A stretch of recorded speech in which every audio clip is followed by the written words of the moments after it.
नमस्कार साथियों, एक बार पुनः आप सभी का स्वागत है आपके YouTube चैनल सिलेक्शन पॉइंट पर। साथियों, हमारी क्लास को हम आगे बढ़ाते हुए जो हमारा टॉपिक चल रहा है राजस्थान में राजनीतिक जन जागरण, उसमें आगे की जो हमारी रियासतें शेष रह गई थी उनके बारे में आज चर्चा करेंगे।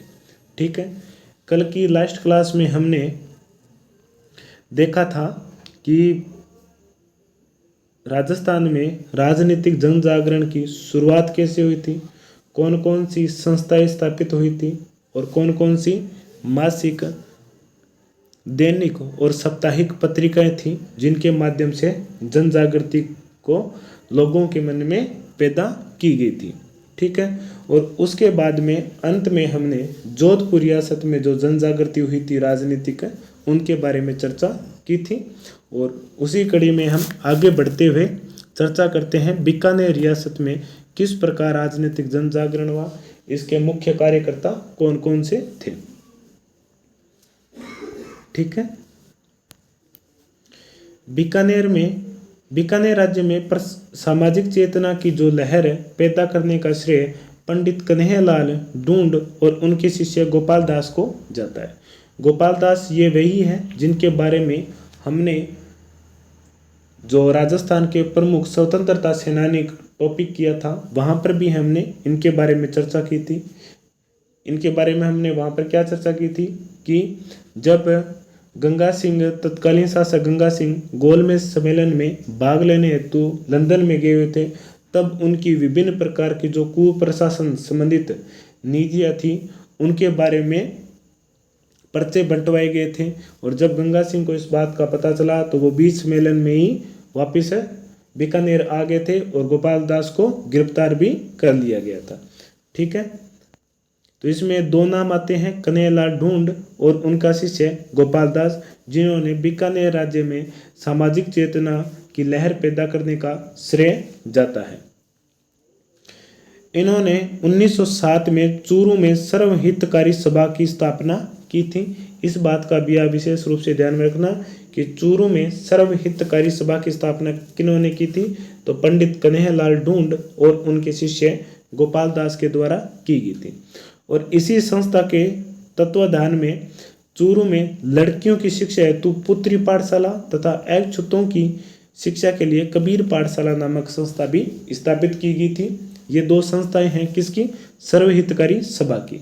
सर्वहितकारी सभा जिसकी स्थापना 1907 में चूरू में कन्हैयालाल ढूंढ एवं गोपाल दास के द्वारा की गई थी। और इसी संस्था के तत्वाधान में दो अन्य संस्थाएं खोली गई थी, जिसमें एक का नाम है पुत्री पाठशाला, जिसका उद्देश्य क्या था कि लड़कियों को शिक्षा देना, और दूसरी थी कबीर पाठशाला, जिसका उद्देश्य था अछूतों की शिक्षा के लिए। ठीक है, तो लड़कियों की शिक्षा से संबंधित एक और संस्था थी जो कि हीरालाल शास्त्री के द्वारा वन स्थली विद्यापीठ के नाम से निवाई टोंक में भी खोली गई थी। ठीक है, उसका भी आप ध्यान में रखना और उसका नाम और उसका उद्देश्य है वो भी याद रखना। जीवन कुटीर शाला था जिसका नाम। चलिए आगे चलते हैं। इसके बाद में चूरू में 26 जनवरी 1930, अब इस ऐतिहासिक दिन को आप याद कीजिए, ये वही ऐतिहासिक दिन है जिस दिन भारत ने सर्वप्रथम या पहली बार अपना तिरंगा लहराया था, अपना एक स्वतंत्रता दिवस बनाया था लाहौर नदी के किनारे। ठीक है, और ये तिरंगा फहराया किसने था?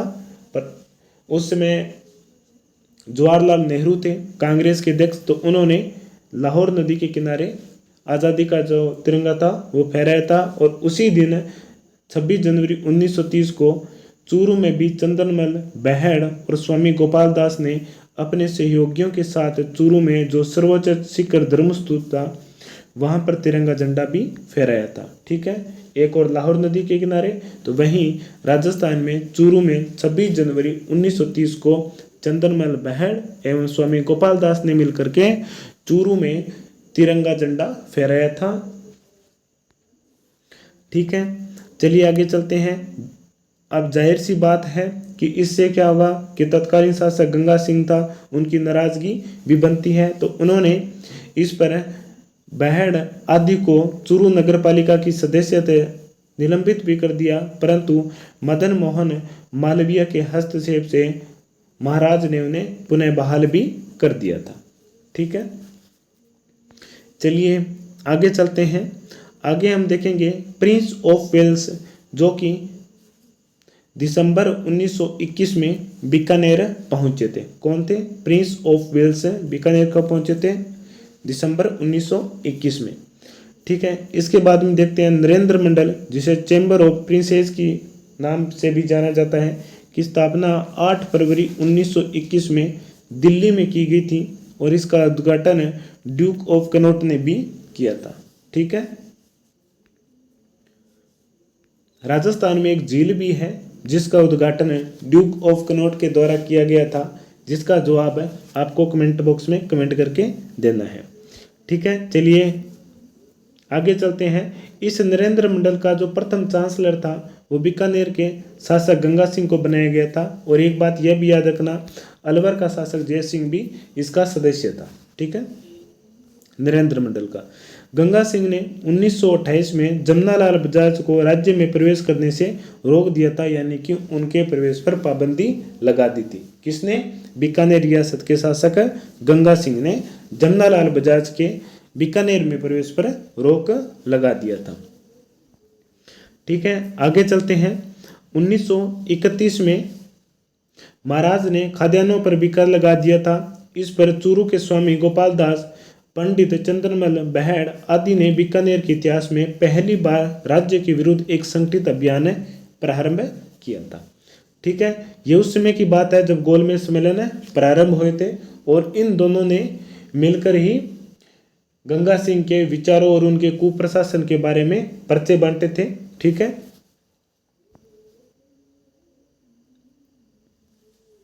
इसके अलावा दिल्ली के प्रिंसली इंडिया और रियासती अखबार तथा अजमेर के त्याग भूमि आदि समाचार पत्रों में राज्य में दमन संबंधी समाचार पत्र प्रकाशित किए गए थे। त्याग भूमि का प्रकाशन किसके द्वारा किया गया था? हरिभाऊ उपाध्याय के द्वारा।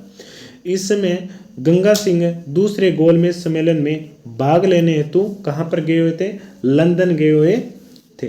ठीक है, चलिए आगे चलते हैं। बेहड़ एवं उनके साथी ने मिलकर के राज्य के द्वारा किए जा रहे जुल्मों का ज्ञापन तैयार करके और उस पर हजारों लोगों के हस्ताक्षर कर उन्हें छुपवाकर न केवल बीकानेर राज्य में बल्कि लंदन में चल रहे गोलमेज सम्मेलन एवं अन्य स्थानों पर भी वो वितरित करवा दिए थे। और ये ज्ञापन था जिसका नाम बीकानेर एक दिग्दर्शन के नाम से प्रकाशित किए गए थे, वितरित किए गए थे। बाद में गंगा सिंह जी आते हैं और इनको गिरफ्तार कर लिया जाता है और उन पर जो मुकदमा भी एक चला करके चंद्रमल बेहड़ एवं स्वामी गोपाल दास, इन दोनों को गिरफ्तार भी कर लिया जाता है गंगा सिंह के द्वारा। जो ज्ञापन सौंपे थे वो बीकानेर एक दिग्दर्शन के नाम से थे। इस पर गंगा सिंह ने लंदन से लौटकर अपने दीवान मन्नू भाई मेहता की देखरेख में चंद्रमल बेहड़ एवं सत्यनारायण सराफ आदि व्यक्तियों के खिलाफ राजद्रोह के अभियोग में तहकीकात भी शुरू कर दी थी। एक नाम आता है भंवरलाल सराफ, जिसका संबंध जोधपुर रियासत से है, और सत्यनारायण सराफ का संबंध बीकानेर रियासत से है। जनवरी 1932 में बेहड़ एवं सराफ को गिरफ्तार कर लिया और इसके अलावा स्वामी गोपाल दास, बद्री प्रसाद और प्यारेलाल सारस्वत आदि भी पकड़े गए थे। बीकानेर के प्रसिद्ध वकील रघुवर दास गोयल तथा उनके साथी मुक्ता प्रसाद ने इन मुकदमों में अभियुक्तों की पैरवी की थी, यानी कि चंद्रमल बेहड़, सत्यनारायण सराफ, गोपाल दास, इन सभी की पैरवी किसने की थी? रघुवर दयाल गोयल और मुक्ता प्रसाद ने। परंतु उन्हें किसी प्रकार की सफलता नहीं मिली थी। परंतु अदालत ने उन्हें सजा सुनाई, जिसमें 3 माह से लेकर के 7 वर्ष तक की सजा भी सुनाई गई थी। स्मरण रहे, इस मामले में स्वामी गोपाल दास ने अदालत की कार्यवाही में भाग लेने से ही इनकार कर दिया था। ठीक है, ये जो पूरा मामला था वो बीकानेर षड्यंत्र अभियोग के नाम से इन सामाजिक कार्यकर्ताओं पर चलाया गया था और इन्हें 3 महीने से लेकर के 7 वर्ष तक की सजा मिली थी। परंतु स्वामी गोपाल दास इसमें अदालत की जो कार्यवाही थी उसमें शामिल भी नहीं हुए थे। हाँ, रघुवर दयाल और मुक्ता प्रसाद ने प्रयास भी किया था इन अभियुक्तों को रिहाई करवाने के लिए, परंतु उन्हें किसी प्रकार की सफलता नहीं मिली थी। ठीक है, अगला पॉइंट है कि यह पूरा मामला बीकानेर षड्यंत्र अभियोग के नाम से विख्यात हुआ था। यह पूरा मामला बीकानेर षड्यंत्र अभियोग के नाम से विख्यात हुआ था। सन 1921 में असहयोग आंदोलन प्रारंभ हुआ था गांधी जी के द्वारा। इसमें बीकानेर में मुक्ता प्रसाद वकील आदि ने विदेशी कपड़ों को जलाया था तथा खादी पहनने का भी व्रत किया था। चलिए आगे चलते हैं। इसके अलावा गंगा सिंह ने बीकानेर के कुछ सामाजिक कार्यकर्ता जिसमें शिवमूर्ति सिंह, संपूर्णानंद, आनंद शर्मा को सरकारी नौकरी से इसलिए निलंबित कर दिया था क्योंकि इन्होंने तिलक स्वराज कोष में चंदा की राशि जमा करवाई थी। ठीक है, ये थे बीकानेर में जो सामाजिक कार्यकर्ताओं के द्वारा जो जन जागृति हेतु प्रयास किए गए थे, उनके बारे में एक बार पुनः हम देख लेते हैं, जल्दी जल्दी रिवीजन कर लेते हैं। ठीक है, ध्यान से सुनना है। बीकानेर में जो सामाजिक चेतना की लहर थी उसे शुरू करने का या उसे पैदा करने का श्रेय पंडित कन्हैयालाल ढूंढ और उनके शिष्य गोपाल दास को जाता है। इन दोनों ने मिलकर के 1907 में चूरू में सर्वहितकारी सभा की स्थापना की थी। ठीक है, इसी सर्वहितकारी संस्था के तत्वाधान में दो अन्य संस्थाएं स्थापित की गई थी। एक का नाम था पुत्री पाठशाला, दूसरी का नाम था कबीर पाठशाला। इनका उद्देश्य क्या था? पुत्री पाठशाला का उद्देश्य था कि कन्याओं को, बालिकाओं को शिक्षित करना, और कबीर पाठशाला का उद्देश्य था कि जो अछूत वर्ग के लोग हैं, जिनसे समाज के जो उच्च वर्ग के लोग हैं वो छुआछूत और भेदभावपूर्ण व्यवहार करते हैं, उनको शिक्षित करने के लिए कबीर पाठशाला की स्थापना की गई थी। कहाँ पर? चूरू में। ठीक है, इस बात का भी आप विशेष रूप से ध्यान में रखना है। आगे चलते हैं। 26 जनवरी 1930 के दिन चंद्रमल बहेड़ और उनके साथी स्वामी गोपाल दास ने अपने सहयोगियों के साथ मिलकर के चूरू में सर्वोच्च शिखर धर्म स्तूप पर तिरंगा झंडा भी फहराया था। यह वही ऐतिहासिक दिन है जिस दिन भारत ने अपना पहला स्वतंत्रता दिवस बनाया था लाहौर नदी के तट पर। ठीक है, और इसी कारण हमारा जो संविधान था वो बनकर 26 नवंबर को ही बन गया था पूर्ण रूप से, परंतु उसके लिए एक निश्चित एक ऐतिहासिक तारीख निश्चित करने के लिए 26 जनवरी को ही चुना गया था, क्योंकि 26 जनवरी 1930 को भारत अपना पहला स्वतंत्रता दिवस बना चुका था। 26 नवंबर को संविधान दिवस के रूप में बनाया जाता है। इस पर गंगा सिंह ने बहेड़ आदि को चूरू नगर पालिका की सदस्यता से निलंबित भी कर दिया था, परंतु मदन मोहन मालवीय के हस्तक्षेप से महाराज ने उन्हें पुनः बहाल भी कर दिया था। ठीक है, चलिए अगले पॉइंट पर चलते हैं। आगे देखते हैं कि प्रिंस ऑफ वेल्स जो कि दिसंबर 1921 में बीकानेर पधारे थे। ठीक है, नरेंद्र मंडल जिसे चैम्बर ऑफ प्रिंसेस के नाम से भी जाना जाता है। ठीक है, नरेंद्र मंडल, इसकी स्थापना 8 फरवरी 1921 में की गई थी दिल्ली में, और इसका उद्घाटन ड्यूक ऑफ कैनोट ने किया था। ठीक है, एक चीज याद रखना कि नरेंद्र मंडल की स्थापना क्यों की गई थी? जो ये रियासत थे उनके शासकों को एक जगह एकत्रित करने के लिए और उनकी मांगों को स्वीकार करने के लिए और उनके राज्य में प्रशासनिक व्यवस्था को सुधार करने हेतु इस मंडल की स्थापना की गई थी अंग्रेजी सरकार के द्वारा। ठीक है, इसमें सिर्फ और सिर्फ रियासतों के शासक और उनके जो निजी बंदे थे, जैसे कि प्रधानमंत्री हो सकता है, मुख्य दीवान हो सकता है, वो ही शामिल थे, अन्यथा इसमें आम जनता शामिल नहीं थी। तो नरेंद्र मंडल एक विशेष रूप से रियासतों के शासकों से ही संबंधित था। ठीक है, जनता से इसका कोई भी किसी भी प्रकार का संबंध नहीं था। इसी मंडल का प्रथम चांसलर बीकानेर के शासक गंगा सिंह को बनाया गया था। गंगा सिंह के बारे में ज़्यादातर क्या है कि उन्होंने जनता के कल्याण हेतु भी बहुत प्रयास किया था। इसके अलावा उसने ब्रिटिश जो अधिकारी थे उनका भी भरपूर रूप से सहयोग भी किया था। जैसे जनता के लिए उन्होंने गंगा नहर का निर्माण किया था। आज गंगानगर की जो ये स्थिति है, ये पूरी प्रारंभ में वीरानी जमीन थी, उजाड़ जमीन थी, परंतु गंगा सिंह के सहयोग से यहाँ पर गंग नहर लाई गई थी, और जिससे यहाँ की जो मरुस्थलीय स्थिति थी उसका कायाकल्प पूर्ण रूप से परिवर्तन भी हो गया था। ठीक है, आगे देखते हैं कि गंगा सिंह ने 1928 में जमनालाल बजाज को राज्य में प्रवेश करने से भी रोका था। ठीक है, गंगा सिंह को राजस्थान का भागीरथ इसीलिए कहा जाता है। ठीक है, क्योंकि उन्होंने राजस्थान में या राजस्थान के जो ये उत्तरी पश्चिमी भाग है गंगानगर बीकानेर में, यहाँ पर वो पानी लेकर आए थे और यहाँ की जमीन को उपजाऊ बनाया था, इसीलिए उन्हें राजस्थान का भागीरथ भी कहा जाता है। आगे चलते हैं। 1931 में महाराज ने खदानों पर भी कर लगा दिए थे।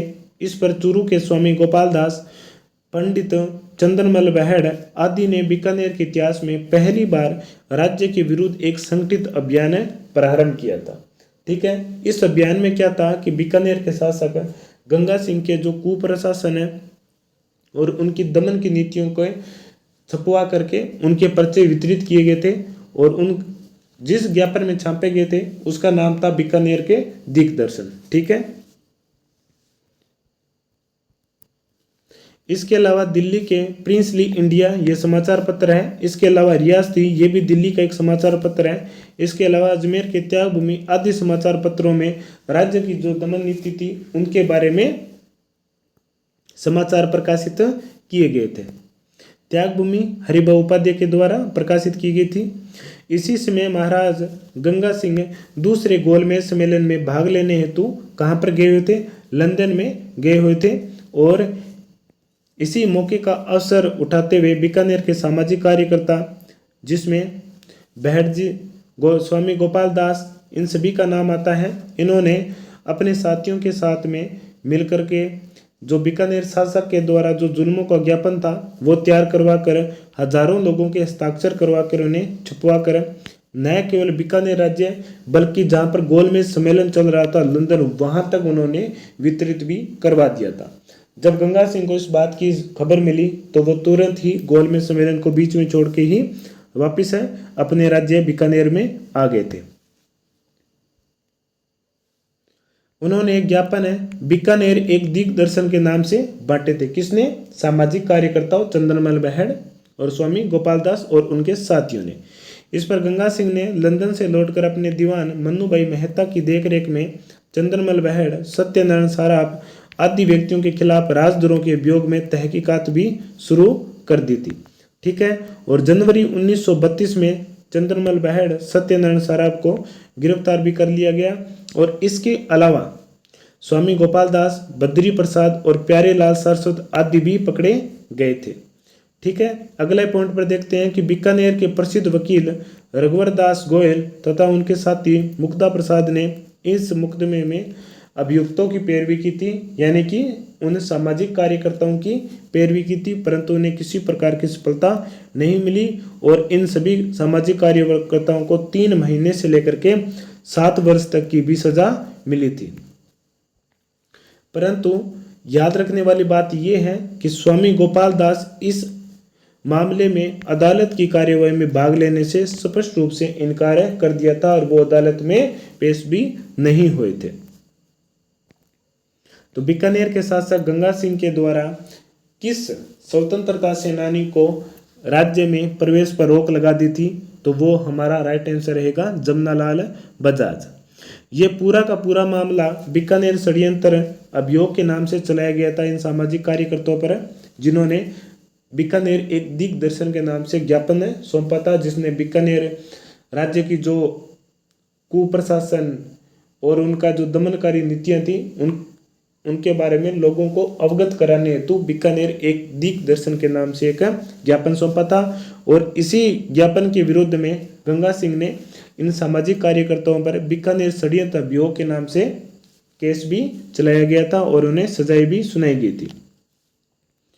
1921 में असहयोग आंदोलन के दौरान बीकानेर में मुक्ता प्रसाद वकील आदि ने विदेशी कपड़ों को जलाया था और खादी पहनने का भी व्रत लिया था। ठीक है, तो मुक्ता प्रसाद वकील का संबंध किस रियासत से है? तब हमारा राइट आंसर रहेगा बीकानेर रियासत से। इतना ही नहीं, गंगा सिंह ने अपने राज्य के शिवमूर्ति सिंह संपूर्णानंद, आनंद शर्मा, इन तीनों को सरकारी नौकरियों से इसलिए निलंबित कर दिया था क्योंकि उन्होंने तिलक स्वराज कोष में चंदा जमा करवाया था। ठीक है, ये थे बीकानेर में राजनीतिक जन जागरण करने वाले सामाजिक कार्यकर्ता। चलिए आगे देखते हैं जैसलमेर के बारे में। जैसलमेर के बारे में हमने ज्यादातर तो पढ़ लिया है सागरमल गोपा के संबंध में। क्यों, सागरमल गोपा कौन थे? ये जैसलमेर में राजनीतिक चेतना जागृत करने वाले व्यक्ति थे जिन्होंने जैसलमेर के कुप्रशासन, ज्वार सिंह थे उस समय के शासक, उनके विचारों से और उनके कुप्रशासन से लोगों को जागृति पैदा करने हेतु उन्होंने 3 किताबों की भी रचना की थी, जैसे जैसलमेर का गुंडाराज, रघुनाथ सिंह के मुकदमा,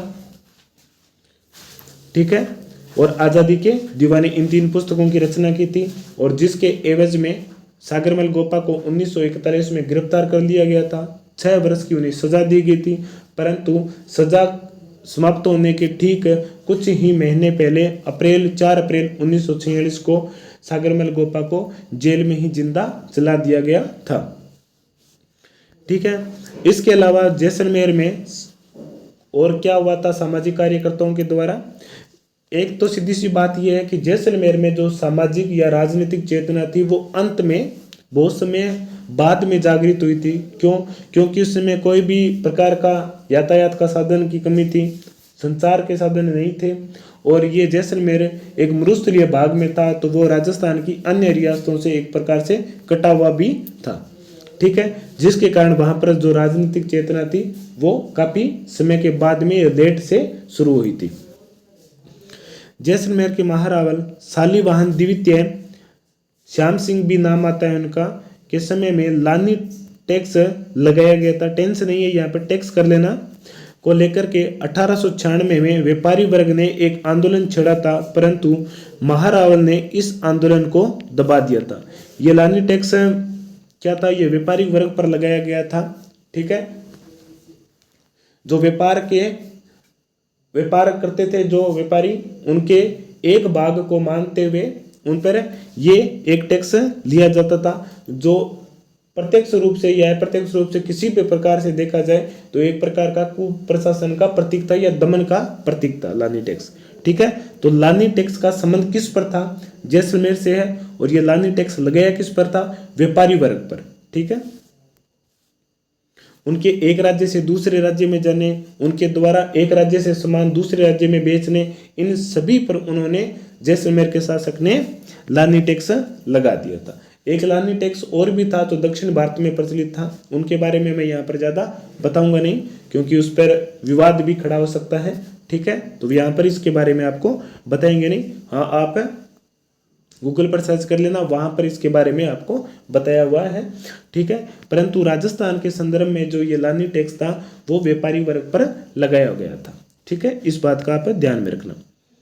1930 में जब जवाहरलाल नेहरू का जन्मदिन था, तो अब एक कमेंट ये भी कर देता हूँ, आपके लिए छोड़ देता हूँ कि जवाहरलाल नेहरू का जन्म दिवस कब बनाया जाता है और उस दिन क्या विशेषता होती है। ठीक है, चलो विशेषता ये बता देता हूँ कि बाल दिवस के रूप में बनाया जाता है, और कब बनाया जाता है वो आप पर छोड़ दिया, आप कमेंट करके जरूर बताना।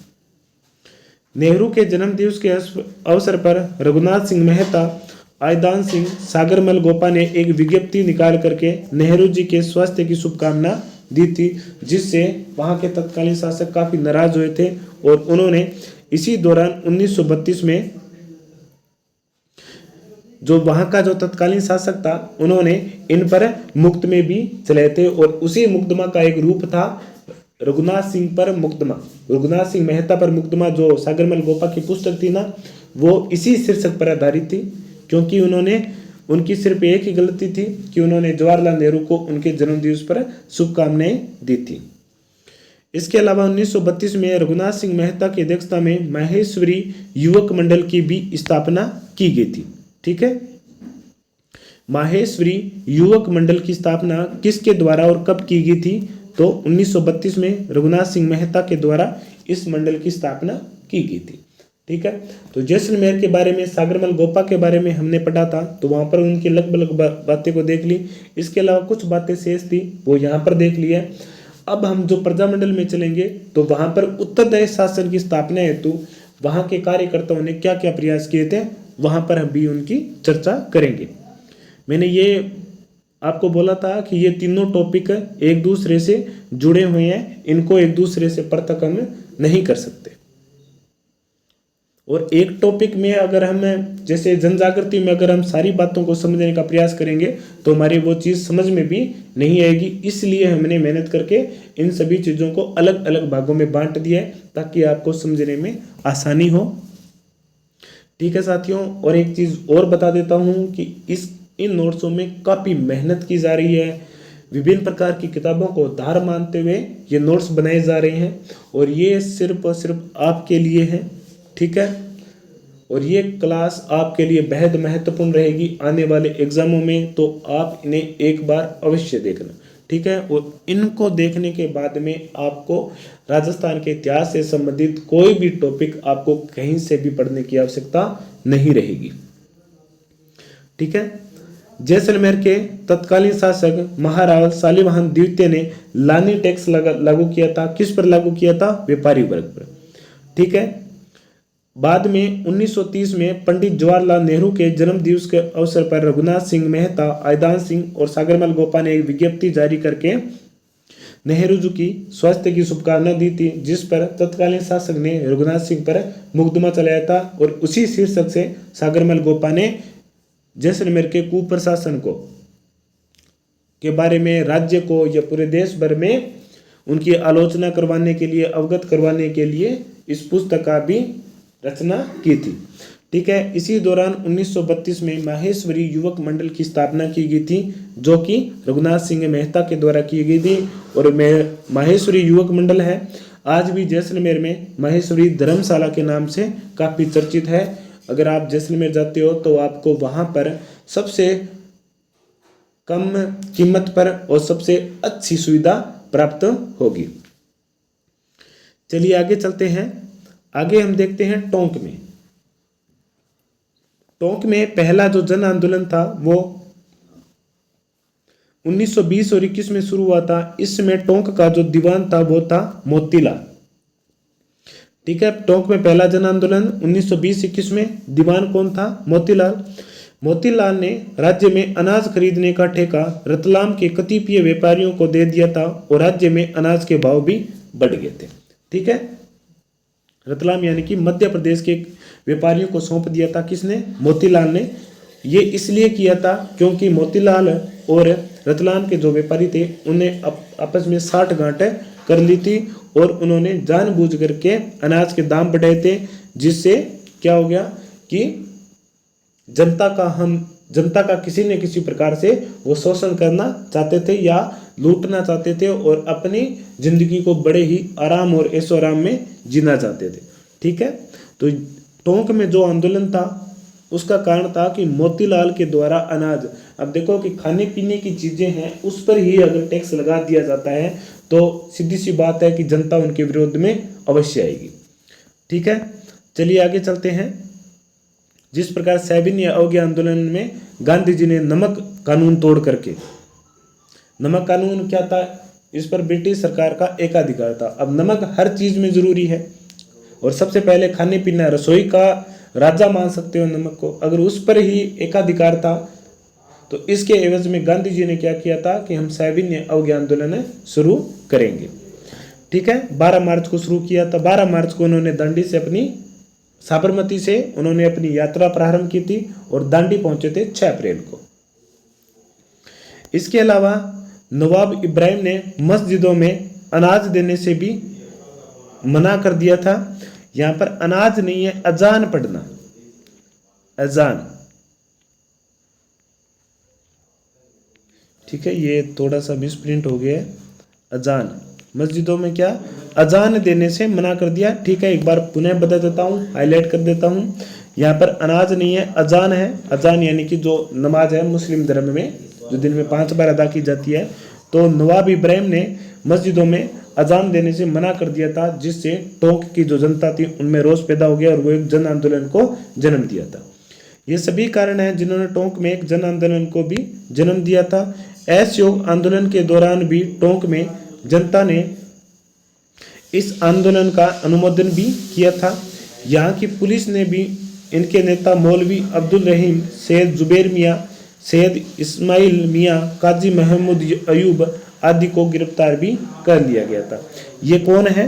ये मौलवी अब्दुल रहीम, सैयद जुबैर मियाँ, सैयद इस्माइल मियाँ और काजी महमूद अयूब, ये टोंक राज्य में सामाजिक कार्यकर्ता थे जिन्होंने मिलकर के टोंक में जो जन आंदोलन शुरू हुआ था। पहला कारण था कि व्यापारियों के द्वारा अनाज की रकम बढ़ा देनी, उसे बहुत ज़्यादा महंगा कर देना। दूसरा, इब्राहिम खान के द्वारा, वहाँ के जो शासक था उसके द्वारा मस्जिदों में अजान देने से भी मना कर दिया था। तो ये सभी वो कारण थे जिन्होंने जन आंदोलन को रूप दिया था और इसका कार्य नेतृत्व है अब्दुल रहीम, सैयद जुबैर मियाँ, सैयद इस्माइल मियाँ और काजी महमूद अयूब थे, जिन्हें बाद में पुलिस ने गिरफ्तार कर लिया गया था। ठीक है, एक बार वापस देख लेते हैं टोंक के बारे में। टोंक में पहला जन आंदोलन 1920 और 21 में शुरू हुआ था। इसमें टोंक का दीवान कौन था? मोतीलाल था। मोतीलाल ने राज्य में अनाज खरीदने का ठेका रतलाम के कतिपय व्यापारियों को दिया था और राज्य में अनाज के भाव भी बढ़ गए थे। ठीक है, आगे देखते हैं। इसके अलावा नवाब इब्राहिम ने मस्जिदों में अजान देने से भी मना कर दिया था। यहाँ पर मैं वापस बता देता हूँ, अनाज शब्द नहीं है, अजान शब्द है। ठीक है, अजान जो मुस्लिम धर्म में 5 बार नमाज पढ़ी जाती है उसे ही अजान कहा जाता है। ये सभी कारण थे जिन्होंने टोंक में एक जन आंदोलन को शुरू किया था। इसके अलावा टोंक की जनता ने असहयोग आंदोलन का भी अनुमोदन किया था और जिसमें जो मुख्य कार्यकर्ता थे मौलवी अब्दुल रहीम, सैयद जुबैर मियाँ, सैयद इस्माइल मियाँ, काजी महमूद अयूब आदि को भी गिरफ्तार कर लिया गया था। ठीक है, ये थी हमारी आज की क्लास और आज की क्लास में हमने बीकानेर, जैसलमेर और टोंक में जो जन आंदोलन हुए थे राजनीतिक जन जागरण हेतु, उन सभी के बारे में हमने बड़े ही विस्तार से और आराम से पढ़ा था। ठीक है, स्पष्ट शब्दों के माध्यम से। और अगली जो हमारी क्लास रहेगी वो जन जागृति से संबंधित हमारी अंतिम क्लास रहेगी। ठीक है, उसमें जो कुछ शेष पॉइंट रह गए हैं, शेष रियासतें रह गई हैं, उनके बारे में हम अध्ययन करेंगे, जैसे कि भरतपुर, धौलपुर और अलवर। ठीक है, तो एक बार हम आपके लिए इतना प्रयास कर रहे हैं, आप एक बार कमेंट करके अवश्य बताना कि हमारी क्लासें क्या है और किस प्रकार की स्थिति है, क्या इसमें कुछ और सुधार करना है तो वो भी बताना। हाँ, एक चीज़ और है कि मेहनत में किसी प्रकार की कोई कमी नहीं रहनी चाहिए, ना हम रख रहे हैं और ना आप रखना। ठीक है, एग्ज़ाम का समय है, नज़दीक में है, तो ज़्यादा आलतू फालतू की चीज़ों पर ध्यान मत देना और अपने लक्ष्य को, जिस लक्ष्य के लिए आप बाहर बैठे हो, उस पर आप विशेष रूप से ध्यान में रखना। और हमारे राजस्थान के करंट अफेयर से संबंधित जल्द ही क्लासें भी शुरू होने वाली है। ठीक है, तो चलिए दोस्तों, मिलते हैं अगली क्लास में। जय हिंद, जय भारत।